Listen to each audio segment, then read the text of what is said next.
만약에 이런 의혹들이 실제로 맞다고 가정을 한다면 진짜 뭐 영화에서나 보던 상황들이 이게 재현이 되는 거죠. 안녕하세요, 도영 선생입니다. 오늘 이제 4월 1일인데 제가 이제 긴팔 니트를 아직도 입고 있죠. 역시 안에는 반팔이에요.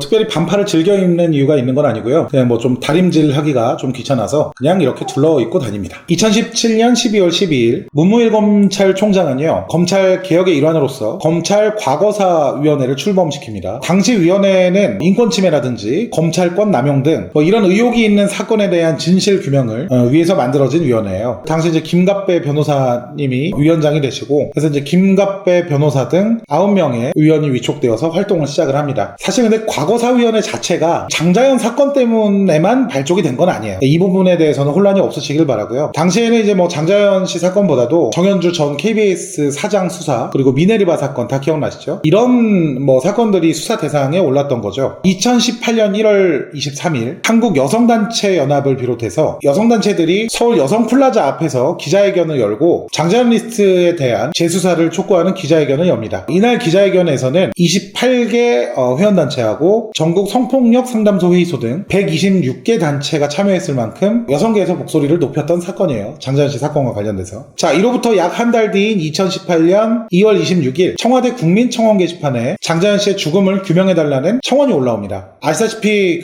이 청원 시스템이요, 동참 인원이 20만 명을 넘어서면 청와대가 이에 대해서 답변을 직접 내놓게 돼 있습니다. 근데 이제 이때 당시 20만 명을 훌쩍 넘긴 거예요. 그리고 이제 언론에서 장자연 사건 재수사와 관련돼서 청원이 올라왔고 20만 명이 넘었다, 이런 기사들이 이제 줄을 이으면서 재수사에 대한 여론이 굉장히 확대가 되죠. 자, 그래서 이와 관련돼서 청와대에서 어떤 대답을 내놨느냐. 2018년 4월 달에 박형철 청와대 반부패 비서관이 직접 얘기를 하는데, 그 장자연 사건은 이 사건의 재수사에 관해서는 공소시효를 떠나서 과거에 뭐 수사에 미진한 부분은 없었는지, 그리고 과거사위원회와 공소시효를 떠나 과거 수사에 미진한 부분이 없었는지에 대해서 과거사위원회와 대검 진상조사단에서 이런 의혹들을 좀 규명하기 위해 최선을 다할 것으로 기대를 한다, 이러면서 이제 의견을 발표합니다, 청와대에서. 그리고 2018년 4월 2일 검찰 과거사위원회에서요 10차 회의를 열고 사전조사 대상 12건 중에 8건, 이걸 이제 본 조사 대상으로 결정을 하고요, 대검찰청 진상조사단에 권고할 2차 사전조사 대상 5건을 선정을 합니다. 과거사위원회에서 진상조사단에 5건의 사건에 대해서는 좀 우선적으로 조사를 해야 된다라고 이제 권고를 한 거예요. 이때 이 장자연 사건이 진상조사단 2차 사전조사 대상 사건이었던 5건 중에 한 건으로 들어갔기 때문에 당시에 이제 재수사 사건들 중에서도 굉장히 중요도를 띠는 사건이었던 거죠. 2018년 5월 28일 검찰 과거사위원회가 권고했던 이 장자연 사건이 서울중앙지검으로 이송이 됐습니다. 그래서 이제 장자연 리스트 중에 공소시효가 한 2달 정도 남았던 전직 C일보 기자 출신인 정치인 J씨, 아마 기억나실지 모르겠습니다. 전편을 참고하시면 될 것 같고요. 이 사람을 콕 집어가지고 강제추행 혐의와 일부 사건에 대한 수사가 미진하다면서 재수사를 권고합니다. 2018년 8월 13일 장자연 씨 재수사 과정에서 술 접대 및 성접대를 누구에게 했는지 밝혀줄 기본 자료였던 장자연 씨의 사망 전 1년째 통화 기록이 2009년 당시 경찰이 이제 검찰에게 송치한 수사 기록에 첨부가 되지 않았다라는 게 밝혀져요. 근데 이제 원본 파일 자체가 없었던 건 아니고, 이 원본 파일 자체는 검찰로 넘어가서 이제 검찰이 보관하고 있던 것으로 알려졌는데, 경찰 수사 보고서에서도 통화 관련 내역이 빠져 있었고 원본 파일마저 이 검찰에서 사라진 거예요. 2009년 당시 경찰은요, 사건 초기에 장자연 씨 휴대폰 세대에 1년치 통화 자료를 뭐 엑셀 자료로 갖고 있었다고는 합니다. 2009년 당시에는. 그러니까 이 자료가 있었던 게 확실해 보이는 이유가요, 2011년 10월 달에 이종걸 의원이 명예훼손 재판을 받았었거든요. C일보에서 이제 고발을 하는 바람에. 근데 이때 재판 증인으로 나왔던 사람 중에 경기경찰청 강력회장이 있었어요. 근데 이 사람이 법정에서 증언하는 도중에 이런 얘기를 합니다. 1년치 통화 내역을 뽑아서 엑셀 작업을 했고, 문건 관계자나 수사를 했던 대상자들을 엑셀로 작업을 또 따로 해가지고 관련성이 있는지를 파악한 다음에 수사를 했다, 이렇게 얘기를 했어요. 그러니까 이게 수사할 당시에는 이게 수사 기록으로서 어느 정도 엑셀로 정리도 됐었고, 통화 기록은 상식적으로 사람이 지금 사망한 사건인데 이거 제대로 수사하려고 하면 엄청나게 중요한 자료잖아요. 누구랑 통화를 했는지를 확인하라고 그 사람한테 당시 무슨 얘기를 했는지 듣는 것만으로도 굉장히 많은 실마리가 풀릴 수 있기 때문에 뭐 여러 수사에서는 사실 휴대폰 통화 기록을 거의 뭐 원칙 수준으로 조사를 제대로 하는 것으로 알고 있는데, 근데 이 원본 파일 검찰에서 잊어버렸다 그랬잖아요. 그러니까 뭐 검찰이 보관을 하고 있는데 이게 자연적으로 유실될 확률 룰은 없죠. 그게 뭐 USB가 이렇게 발 달려서 뭐 어디 걸어가지 않는 이상 그럴 가능성은 없고요. 이렇게 보면은 누군가가 인위적으로 좀 빼간 것밖에 안 돼요, 이 원본 파일을. 그래서 이것과 관련돼서 담당 검사가 뭐라 그러냐면, 대검 진상조사단에서 수사 당시 1년치 통화 기록을 조회해서 기록으로 남겼는데 그게 없어진 이유를 나도 모르겠다. 그러니까 뭐 안 해도 되는 얘기를 또 한 거예요. 나도 모르겠다, 이렇게 얘기를 한 거예요. 그럼 누가 알지? 우리 저기 토이스토리 친구들이 가져갔을까요? 근데 안타까운 게 통화 내역이요, 어떤 분들은 또 뽑으면 되지 이러실 수도 있는데 이게 그 보관 연한이 길지가 않대요, 통신사에서도. 그래서 이제 지금 현재는 다시 조회할 길이 없다고 전해졌습니다. 참고로 나도 어디 간지 모르겠다라고 얘기했던 검사가 누구냐면 2009년 당시 성남지청에서 장자연 수사 담당 검사였어요.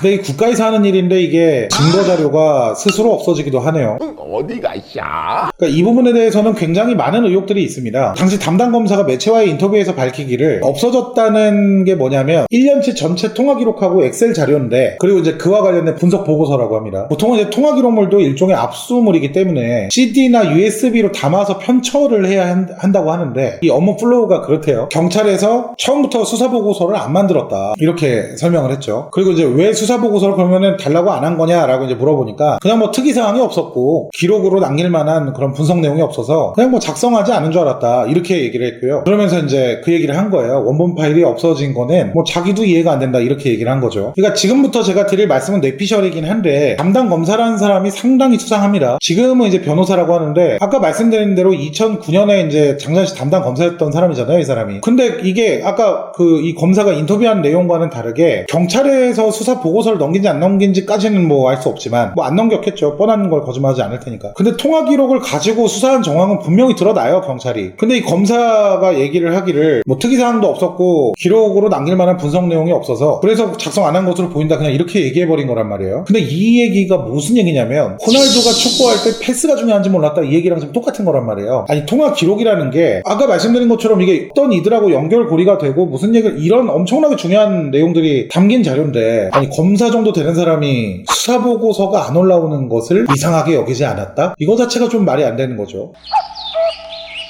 자, 아무튼 뭐 일단 없어졌어요. 그거 뭐 어떻게 할 수가 없습니다. 뭐 어디 가서 뭐 불태운 건지 누가 가져간 건지 뭐 그건 누가 알 수가 없죠. 그래서 뭐 저는 이제 계속 좀 진행을 이어나가도록 하겠습니다. 이 사건이 있고 나서 이제 2018년 10월 달에 언론에 이제 새로운 인물이 등장합니다. 장자연 씨가 사망하기 전 그 전년도에 통화 문자 메시지 등을 총 35차례 정도 주고받은 인물이 있는데, 그 사람이 바로 뭐 굴재 대기업 계열사인 S전기의 고문으로 있었던 이모 씨입니다. 이 사람이 참고로 그 S그룹 회장 딸하고 결혼한 사람이에요. 그러니까 뭐 재벌가의 사위, 드라마에서나 보던 그런 사람이었죠. 24차례 음성 통화가 오갔고 11차례 문자 메시지가 오간 걸로 알려져 있는데, 근데 뭐 엄청 통화를 길게 하거나 그러진 않았더라고요. 그러니까 길어야 5분 내외 통화였고 짧으면은 대부분 뭐 1분 안에 다 끊어지는 내용이었다고 합니다. 이 사람이 이제 어떻게 밝혀졌냐면 핸드폰 명의가 그 S그룹 회장 따님 그분 명의로 돼 있었고요. 그 장자연 씨 폰에 이 사람 그냥 이름이 적혀 있었어요. 그러면 이게 빼박이죠, 이거는. 근데 문제는 이 사람이 장자연 씨랑 통화를 하고 문자 메시지를 보낸 것 자체가 문제는 아니죠. 그럴 수 있죠. 어떠한 연유에서는 연락은 할 수 있습니다. 뭐 길게도 통화 안 했으니까 쉽게 말해서 뭐 어떠한 남녀관계나 이렇게 생각할 정황도 아닌 거예요, 이거는. 근데 어쨌든 연락을 수십 차례 한 건 맞죠. 잘못 걸린 전화라면 한두 번 하고 끊어졌을 텐데 수십 번을 연락을 했으니 이거는 확실히 아는 사이끼리 통화를 한 거잖아요. 그러면 무슨 일로 인해서 통화를 했고 무슨 일로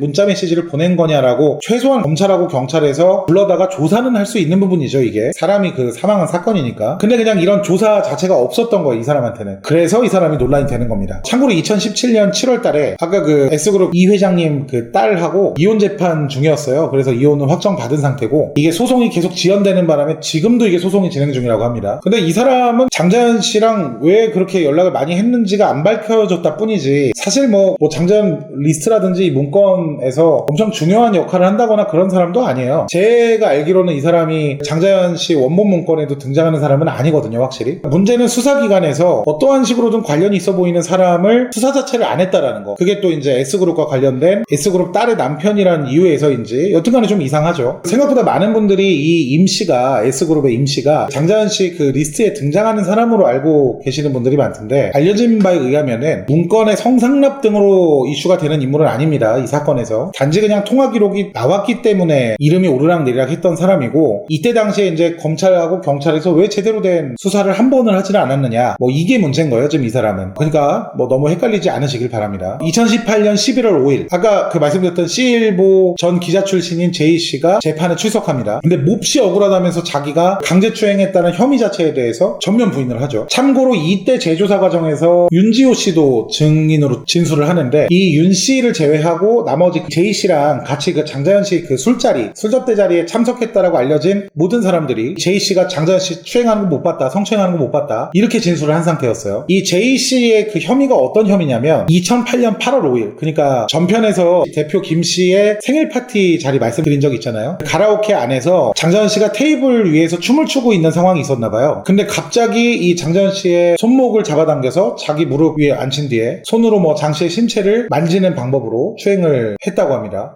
검찰은 이때 당시 추행 사건을 가지고 형법 제289조를 적용하였는데 이 289조가 뭐냐면 폭행 또는 협박으로 사람을 추행한 자는 10년 이하의 징역 또는 1,500만 원 이하의 벌금에 처한다 이렇게 규정이 되어 있습니다. 이때 당시에 아까 이제 윤지호 씨 말씀 잠깐 드렸는데 이때는 윤지호 씨가 참석을 못해요. 당시에 이제 해외 체류 중인 상태였다고 알려졌고요. 윤 씨가 제가 알기로 이제 캐나다에 계셨던 걸로 아는데 이때 원래 연말에 이제 재판을 다시 하게 됐으니 좀 와달라라고 검찰에서 요청을 했나봐요. 이때 당시에는 이 윤지호 씨가 연말에 개인 스케줄 때문에 잘 모르겠다 이렇게 얘기를 했던 것으로 알려져 있어요. 근데 뭐 결과적으로는 윤지호 씨가 이제 귀국을 했죠. 지금 이제 한국에 있지 않습니까? 그래서 이제 이후 재판에서 결정적인 증언들을 한 거예요. J씨 성추행 확실히 있었다고 얘기한 거죠. 그러니까 당시에도 윤지호 씨 빼고는 다 이 J씨와 관련돼서 못 봤다 이렇게 얘기를 한 건데 윤지호 씨 혼자만 진실을 밝히기 위해서 고군분투한 뭐 그런 정황이 있었다는 겁니다. 물론 이때 당시에 강제 추행이 있었는지 없었는지에 대한 확실한 물증은 윤지호 씨 증언 말고는 아직은 확실히 안 나온 것으로 알려져 있기 때문에 이 J씨가 뭐 추행을 했다 안 했다라고 보기는 정황이나 심증은 분명히 있는데 정확히 했다라고 표현하기 좀 애매한 부분이 있어요. 다만 이 윤지호 씨가 현장에 참석했던 유일한 목격자 아니겠습니까? 지금 상황으로는. 그래서 저는 이 부분에 대해서 어느 정도 신뢰를 좀 갖고 있는 것도 사실입니다. 이런 부분들 때문에 장자연 콘텐츠 3편을 준비할 당시에 윤지호 씨 증언을 중심으로 콘텐츠를 구성했다라고 이제 말씀드렸었잖아요. 뭐 이런 정황상 윤지호 씨가 거짓말을 할 확률보다는 진실을 얘기할 확률이 높다라고 생각했기 때문에 그렇게 한 거였습니다. 자, 그리고 2018년 12월 5일 장자연 씨 사건 발생 9년 만에 K호텔 사장이자 C일보의 대주주인 B2C 그러니까 그 C일보 사장의 동생이죠. 이 사람이 대검 진상조사단에 의해서 소환이 됩니다. 물론 이 사람은 자신에 대한 모든 의혹을 전면 부인했고요. 뭐 그로부터 약 일주일 뒤인 2018년 12월 11일 MBC PD수첩에서 장자연 편 미공개 영상을 방송에 공개를 하는데 여기서 이제 또 다른 인물이 등장을 해요. 바로 전 법무부 장관이었던 권모 씨입니다. 윤지호 씨가 이 PD수첩 방송에서도 등장을 하는데 이때는 이제 뭐 얼굴이나 이런 게 등장하진 않았죠. 이 장자연 씨가 H주류의 박모 회장을 접대하는 자리에서 권 전 장관이라는 사람이 동석했다라고 밝혔습니다. 뭐 이것뿐만 아니라 C일보의 다른 관계자들도 전모 장관과 관련돼서 증언이 이어져요. 자기도 이제 그 H주류의 박 회장이 있는 자리에 전모 장관이 있는 걸 관계자에게 들었다 이러면서 이번 사건의 C일보의 핵심 인물 중에 한 명인 K호텔 사장 B2C가 검찰이 아는 사람이 많은데 권 장관이 장자연 사건 때 많이 도와주려고 노력했다 들었다고 방송에서 얘기를 합니다. 참고로 이 권 장관이라는 사람이 누구냐면 그때 사건 당시에는 장관이 아니었어요. 당시에는 대검찰청의 차장검사로 있었던 사람인데 검찰 내에서는 2인자 정도 되는 사람이었죠. 이명박 정부에서 법무부 장관을 했던 사람이에요. 청와대 민정수석까지 했었던 사람입니다. 그러니까 뭐 이게 뭐 다 확인된 사실은 아닌데 증언만 존재하는 상태 같은데 만약에 이런 의혹들이 실제로 맞다고 가정을 한다면 대형 언론사와 법조계의 그런 커넥션이 이게 확인이 되는 셈이잖아요. 지금 진짜 뭐 영화에서나 보던 상황들이 이게 재현이 되는 거죠. 그리고 이때 당시 밝혀진 게 또 있어요. 당시에 이제 경찰청장이었던 조모 씨가 증언을 하는데 그 수사를 할 때 당시 C일보 관계자들이 연락이 와서 뭐 정권 운운하면서 협박을 했다고 합니다. 그러니까 뭐 이 사실도 맞다고 치면은 이건 뭐 깡패나 다름없는 행위죠. 물론 뭐 이런 얘기들 제가 누누이 말씀드리지만 재판이나 수사 결과에서 진실이다 아니다가 확정된 내용은 아닌 것 같고요. 아직은 진상조사단에서 관련 진술을 확보한 정도의 얘기 드립니다. 그러니까 이 점은 혼란 없으시길 바라겠습니다. 자, 이 일이 있은 뒤 2018년 12월 12일 C일보 미디어의 계열사인 B3C가 진상조사단의 소환조사를 받기로 한 날이죠. 근데 안 와요. 이 사람이 이제 조사에 불응합니다. 참고로 이 진상조사단은 강제 수사할 권한은 없습니다. 협조에 의한 수사만 가능하기 때문에 본인이 안 나오겠다면 뭐 어쩔 수 없는 거예요. 자, 그리고 이날 JTBC 뉴스룸에서 윤지호 씨와의 전화 인터뷰가 진행이 됩니다. 말씀드린 것처럼 제2기자의 장자연 씨 성추행과 관련돼서 성추행 사실을 주장하는 유일한 목격자였기 때문에 굉장히 당시에 높은 관심을 받았었죠. 당시에 이제 윤 씨는 그 J씨 성추행 재판에 참석하기 위해 귀국한 상태였고요. 윤 씨가 이런 얘기를 해요. 9년 전에도 수사하고 재판이 똑같이 있었는데 몇 년 뒤, 그러니까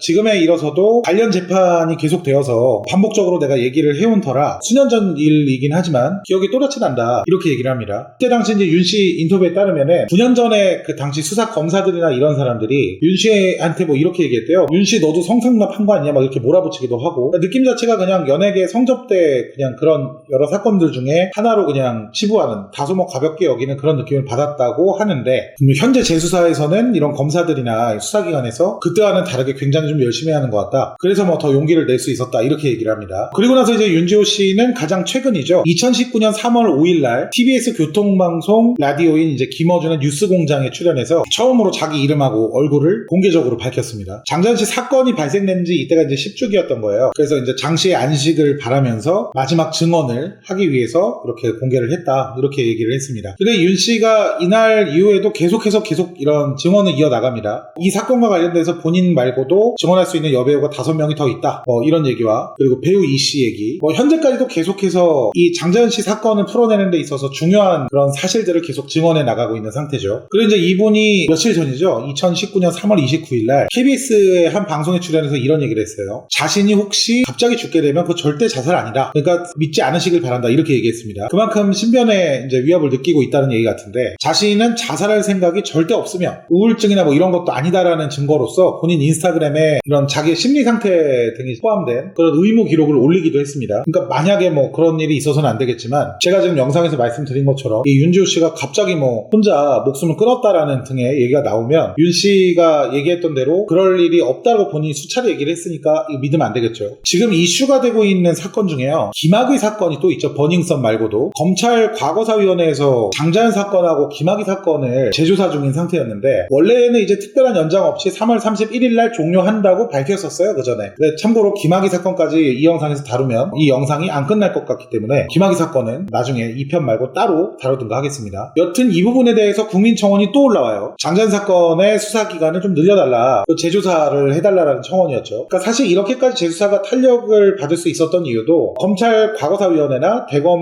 뭐 진상조사단 같은 특수한 조직이 있었기 때문이죠. 그래서 최근에 뭐 장자연 사건 국민청원 뭐 몇십만 돌파했다 이 얘기가 지금 제가 말씀드린 이 청원이에요. 그래서 현재 국민청원 70만 청원이 넘은 상태고, 2009년 3월 19일 법무부는 검찰 과거사위원회 등 이런 활동을 2달 더 연장하기로 합니다. 또한 조사 과정에서 범죄 사실이 추가적으로 드러날 경우에 검찰 수사에 별도로 착수를 하겠다라고까지 밝혔습니다. 여기에는 이제 장자연 사건 외에도 당연히 김학의 사건이라든지 용산 참사 같은 사건들도 이 재수사 활동 안에 들어갑니다. 자, 여튼 여기까지가 현재까지 재수사가 진행되게 된 배경, 상황 이런 것들입니다. 사건을 이해하시는 데 도움이 됐으면 좋겠습니다. 이외에도 국정원 개입 여부라든지 개그맨 S씨의 U씨의 기자회견 방해 이런 의혹들이 있는데, 이 부분에 대해서도 다룬 김에 간단하게 좀 다루겠습니다. 이 국정원 관련된 내용은요, 매니저 U씨가 증언한 내용입니다. 또 MBC 기자였던 이모씨가 국정원이 깊숙이 이 사건에 관여된 데 대해서 당시 이제 신영철 대법관 촛불 사건 재판 개입 의혹이 사실로 밝혀졌었거든요. 그래서 당시에 이제 위기감을 느꼈던 이명박 정권에서 국민들의 관심을 돌리기 위해서 국정원을 개입시키지 않았나, 그러니까 일종의 뭐 공작이 되는 거죠. 그 국정원이 개입이 됐다고 하면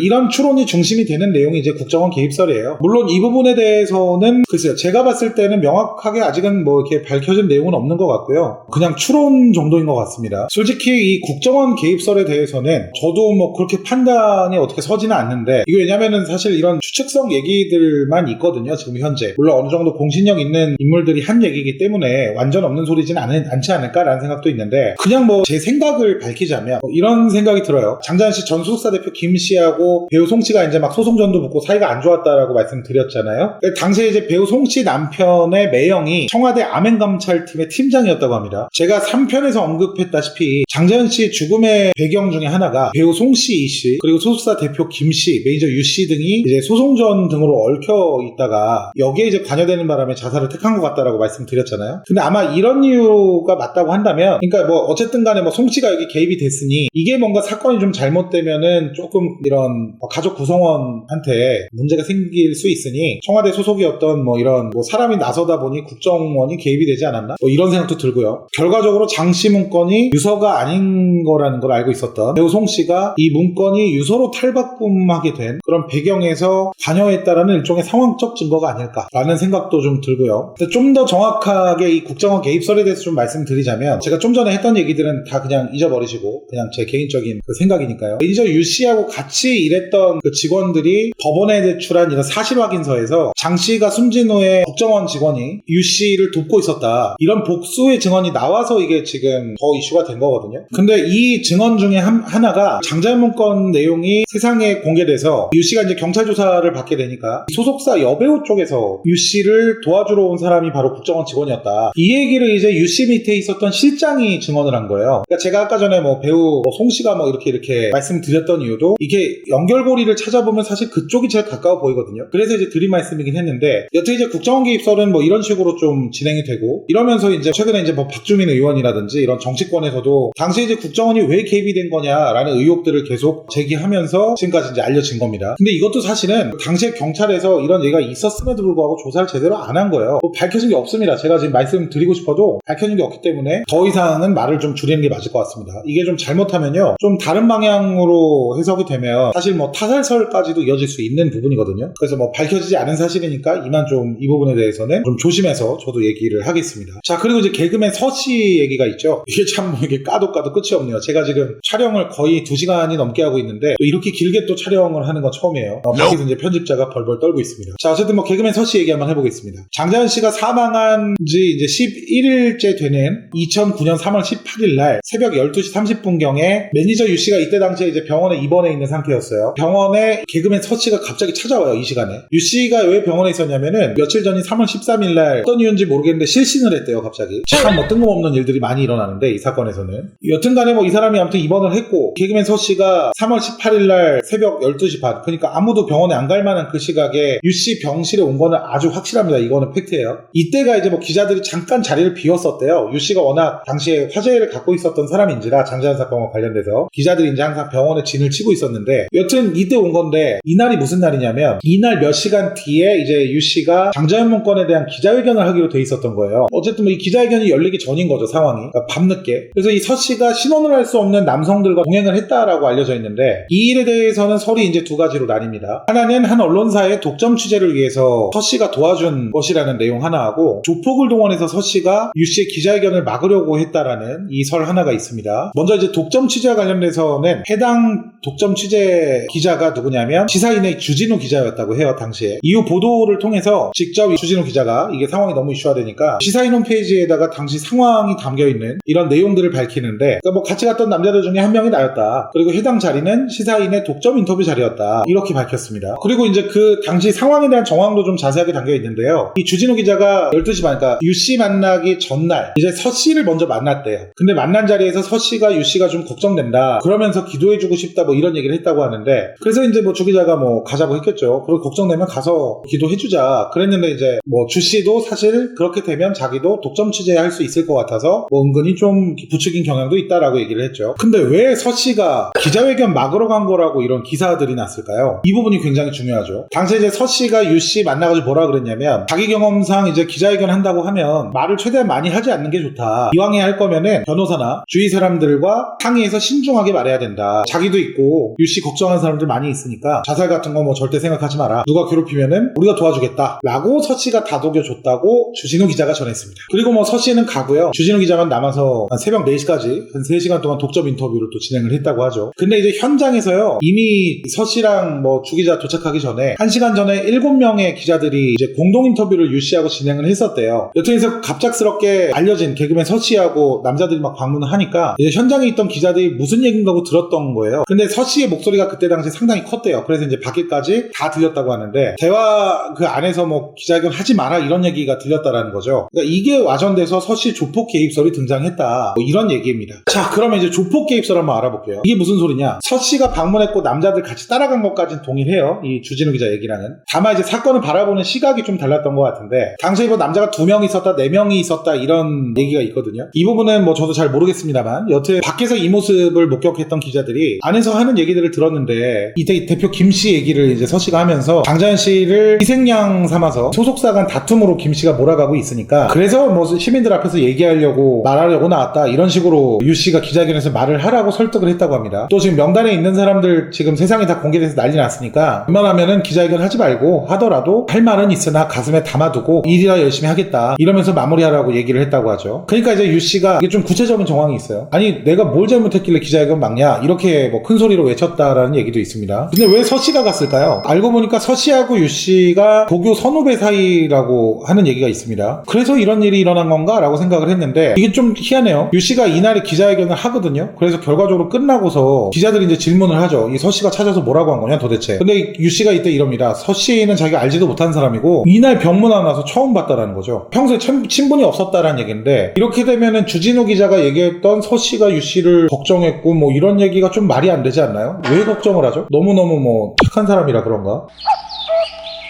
그러면서 또 자기 아내랑 또 이렇게 폭행하고 막 그런 거 보면은 유씨까지 걱정할 일인가 싶기도 하고 아무튼 뭐 이건 잘 모르겠습니다. 그리고 뭐 주변인들 증언도 있긴 한데요. 아까 남성 여러 명이랑 갔는데 그 사람들이 다 기자들이다. 주간지 기자들이다. 이런 얘기도 있습니다. 근데 또 그것도 말이 안 되는 게 아니 그 시사인 매체 그 단독 인터뷰 때문에 간 거라고 했는데 그러면은 다 시사인 기자들이어야 되잖아요. 근데 보통 한 사람 인터뷰하는데 아무리 사건이 중요해도 매체사에서 막 3-4명씩 기자가 나가지는 않거든요. 일반적으로. 그래서 이때 당시 이제 조폭 개입설 등이 등장했던 사건의 배경이 뭐냐면 장자연 리스트에 거론된 그런 사람 중에 하나가 서씨한테 부탁을 해서 서씨가 그래서 유씨 만나러 간 거 아니냐 뭐 이런 의혹이 있어요. 그리고 뭐 한간에서는 배우 송씨와의 의혹도 존재를 하는데 장자연씨처럼 문건을 작성했다고 송씨도 알려져 있잖아요. 그래서 이제 장자연씨 죽음 이후에 이게 문건이 언론에 공개가 되고 막 수사가 막 전개되면서 본인은 그것까지 생각을 못했겠죠. 이 송씨는. 그러니까 이거 문건을 작성하게 된 동기 등이 형사적으로 송씨가 좀 문제가 되지 않을까를 우려해서 서씨한테 부탁한 거라는 그런 추측도 있습니다. 그래서 서씨가 조폭들하고 이제 방문해서 기자회견 못하게 한 거 아니냐 이런 얘기인 거죠. 근데 뭐 제 생각에는 아니 상식적으로 이게 지금 국정원 얘기도 나오고 유씨도 갑자기 쓰러져서 입원하고 장자연 사건은 당시에 엄청난 이슈를 가지고 있었던 사건이었는데 그러면 당연히 이 사건을 처음에 얘기했던 유씨 주변엔 기자들이 끊이지 않을 거를 연예인이라면 다 알 거란 말이에요. 일반인도 알고 있는데 근데 이 얼굴 다 알려져 있는 개그맨 서씨가 버젓이 이게 조폭들 데리고 찾아가서 협박을 했을까? 뭐 대놓고요? 그러니까 서씨 입장에서 저는 이런 상황을 모를 리 없다라고 생각을 하는데 그러니까 뭐 그렇게 되면은 또 직접 해명까지 했었던 주진우 기자 상황도 조금 이상해지는 거잖아요. 그래서 뭐 이 조폭 연루설은 저는 개인적으로는 그렇게 뭐 신뢰를 하지는 않습니다. 자, 아무튼 여기까지가 개그맨 서씨와 관련된 장자연 사건의 정황입니다. 전체적인 사건의 아주 일부분이 되는 사건들인데 혹시나 궁금해하시는 분들이 계실까 해서 마지막 편에서 한번 다뤘습니다. 자, 근데 이 장자연 사건 지금까지 제가 이제 이 콘텐츠 준비하면서 나름 이제 긴 여정을 해온 것 같은데 참 뭐 다양한 이슈가 많습니다. 이 사건 안에. 그러다가 이제 마무리하려고 준비하다가 희한한 내용을 또 하나를 발견을 했는데요. 이 장자연 사건과 연루된 인물들의 상당수가 장자연 씨 사망 이후에 좀 공통적으로 불행한 일들을 좀 겪게 된 거죠. 그 부분만 좀 마지막으로 요약해 보겠습니다. 장자연 씨가 이제 죽기 전에 제주도 여행 가기로 했다라는 그 부부 있잖아요. 그 부부 중에 한 명이 남자 연예인인데 이 사람이 김 씨예요. 가수였습니다. 근데 뭐 알려진 바에 의하면은 이 남자 가수가 장자연 씨 생전에 굉장히 친하게 지냈고 많이 도와준 사람으로 알려져 있는데 이 사람이 2010년에 이혼을 하는데 이후에 이제 우울증하고 경제난을 겪다가 호텔에서 자살을 하고요. 두 번째로 배우 송씨 남편이 2017년도에 금전 문제로 좀 사촌동생하고 갈등을 빚었나봐요. 그래서 이제 매형 전 씨의 변호사 사무실에서 살해를 당합니다. 자, 그리고 세 번째로 장자연 씨 문건에 뭐 전모 PD라는 사람이 등장하는데 이 사람은 2018년에 밤중에 횡단보도 건너다가 택시에 치여서 사망하고요. 네 번째로 아까 그 B2C 있잖아요. 그 C일보 사장의 동생 K호텔의 사장인 그 사람의 부인이 2016년도에 가족과의 불화 및 우울증으로 자살을 선택합니다. 이게 얼마 전에 그 방송에서 화제가 됐었던 사건이죠. 그리고 다섯 번째로 제가 S그룹의 임모 씨 있잖아요. 이번 편에서 설명드렸던 이 사람은 2014년도에 S그룹 이 회장 딸하고 이혼한 뒤에 쫓겨났고요. 마지막으로 장자연 문건하고 또 관련돼 있던 양모 대표는 2009년에 뇌출혈로 쓰러져서 지금 투병 중이라고 합니다. 물론 뭐 10년 동안에 일어난 일들이니까 다양한 일들이 일어날 수 있겠죠. 근데 뭐 자살을 하고 교통사고가 나고 살해를 당하고 이런 일들이 특정 인물과 관련된 그런 사람들에게 좀 집중적으로 일어났다라는 게 좀 여러분들은 이상하지 않으십니까? 저는 아무튼 뭐 보면서 인과응보인가 싶기도 하고 일부 사람들은요 복잡한 감정이 들었던 것도 사실입니다. 자, 여튼 이것으로 도영 선생의 장자연 사건 총정리 편은 마무리를 해야 할 것 같습니다. 자, 이 콘텐츠 준비하면서요 거의 뭐 2주 3주 동안 정말 날을 안 샌 적이 없는 것 같아요. 근데 뭐 저도 전데요 이거 편집하느라고 진짜 편집자들 고생 많이 했거든요. 그러니까 제가 촬영본을 좀 빨리 줘야 편집을 좀 하고 제 시간에 또 집에 가고 그럴 텐데 제가 막 맨날 뭐 자료조사한다고 자꾸 안 주고 검토한다고 뭐 대본 짠다고 계속 촬영을 미루고 저기 촬영 파일 자체를 늦게 준 거예요. 그러니까 작업 시간 자체가 늦게 시작하고 주말에 작업하고 막 그랬거든요. 그러다 보니까 편집자들도 근 2-3주 동안 주말 없이 일했는데요. 나가서 고기라도 한번 사줘야겠습니다.